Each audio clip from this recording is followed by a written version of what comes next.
Gaslighting is a manipulation tactic that narcissists and other manipulative personality types use to get you to question your reality and get you to doubt your perceptions. It came from the film Gaslight, which came out in 1944. It's about a man who tries to convince his wife that she's losing her mind, so he does a variety of things to her. But the movie got its title because he would dim and brighten the gas lamps and convince his wife that the light wasn't changing and she was just seeing things.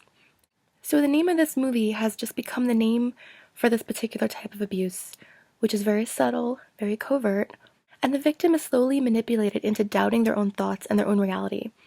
This person now begins to reevaluate their own thoughts, and that's called introspecting, and I'll talk more about that a bit later. Gaslighting gets the victim to question their own reality so often that now the victim looks to the narcissistic partner to sort of validate the reality. Slowly, the victim changes their thought process to one that is more suited to the narcissist's thought process. And this is also related to the managing down of expectations, which has its own video. That'll probably be next in the series. I plan to film one about cheating, but I think I might have to hold off on that one for now. There are different ways they gaslight. They might pretend to forget something that they did to you or said to you, and you remember what they did, but they're trying to convince you that you're remembering incorrectly, that you're rewriting history, and that you're the liar. And if they're an effective narcissist, then you start to think, okay, well, maybe it didn't happen that way. And then you start to question your own memory, and that is introspecting. So they might rearrange objects and not tell you about it. So when you go to look for something and you can't find it, they'll say, well, you put it in a different spot, don't you remember? Robert did this to me all the time. Now, I assume everyone has a spot in their kitchen where they always keep the same thing, like you have a spot for the cereal and a spot for the canned soup. So we would go food shopping and I would start putting things away and I would open up the cabinet where I know that the canned stuff was going to be, and I'd find like other stuff. I'd find cookies and crackers and I'd say, why are these here? And he'd say, well, the other day we decided to rearrange the kitchen, like, don't you remember? Now, I know we'd never had this conversation. I know we didn't do this. But he was so convinced that it happened, and he started to convince me, and I felt like I had no idea what was going on. So I started to introspect. I started to say, okay, what did we do the other day? Like, did we really rearrange the kitchen? Like, why don't I remember doing this? Or in the morning, we would make plans for later that night, and I would plan to meet him at a certain time, and when the time came, he would get really angry and he would tell me that we never had plans and what are you talking about? Why are you so controlling? Why can't I have my space? And I could not believe the argument we were having. So I began to think back to earlier in the day when we made plans, and I tried to remind him of the conversation and he completely denied it ever happening. It was crazy. It was absolutely crazy.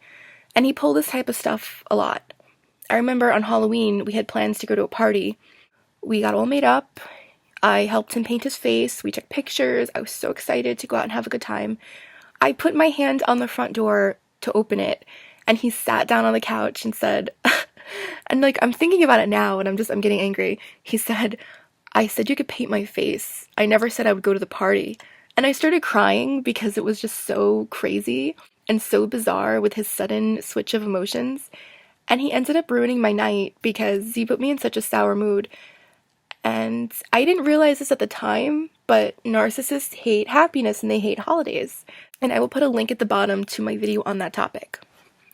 They will also tell you about something that someone said about you in an effort to get you to alter your behavior. And most of the time it's completely made up. He once told me that some people that he knows, and he said it just like that, which is really, really weird. Some people that he knows said that I should wear more skirts. That women need to know their body type, they need to know what looks good, and these people said I need to wear skirts.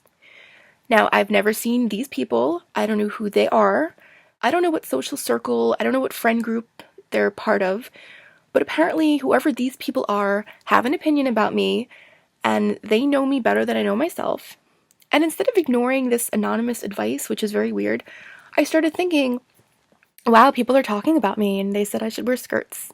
So for a while, I was really self-conscious, and I dressed the way he and these mysterious people said I need to dress. So for quite a while, no matter what I wore, I always wasn't sure if I looked good, So I would always kind of look in the mirror and say, I think I look good, but apparently other people don't think I do. So I would ask Robert, I'm like, so should I wear this? Like, do you think it looks okay? What do you think? And I began to just ask him his opinion on everything because he ruined my opinion of myself for so many years that I I sort of lost my opinion of myself and I would only look to him for validation. I needed him to think I look okay because for a long time I didn't trust what I saw in the mirror. I wasn't sure if it was okay or not. So they do things like this all the time, but more on introspecting. I told Robert that I dated a guy my freshman year of college who I liked a lot, and he ended up leaving me for another girl. He never officially broke it off with me. He just sort of stopped calling me, and that was that. And we were only 18 years old. And I know that 18-year-old kids do not act like adults when it comes to relationships. So when I told Robert the story about my first relationship, instead of just agreeing that college kids are not always the most rational thinking people and they don't always do the right thing, he said, well, it's because you're probably a really shitty girlfriend. You probably ignored his needs. You're probably too annoying. And I'm thinking, what the hell? This is 10 years ago. You didn't even know me back then. Like, how could you say all these terrible things? But I began to introspect. I began to think about how I was and the mistakes I might have made and all the things I said and all the stuff that just didn't matter anymore. And I started to question myself and what I might have done wrong. And, these things I didn't need to think about because I was a kid. And that was in the past, and it was just completely irrelevant.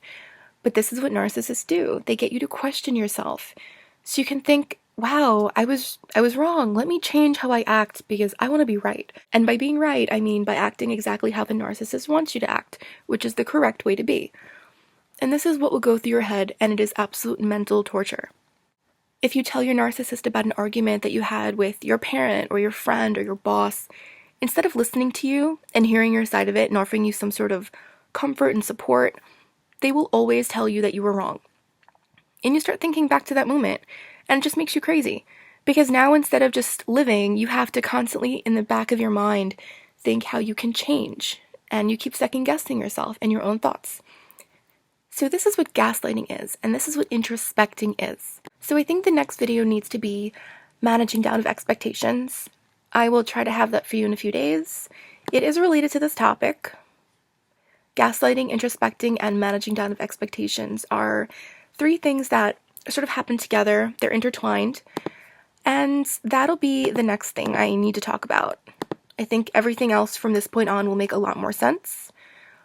So thank you very much for tuning into this video, and I will see you next time.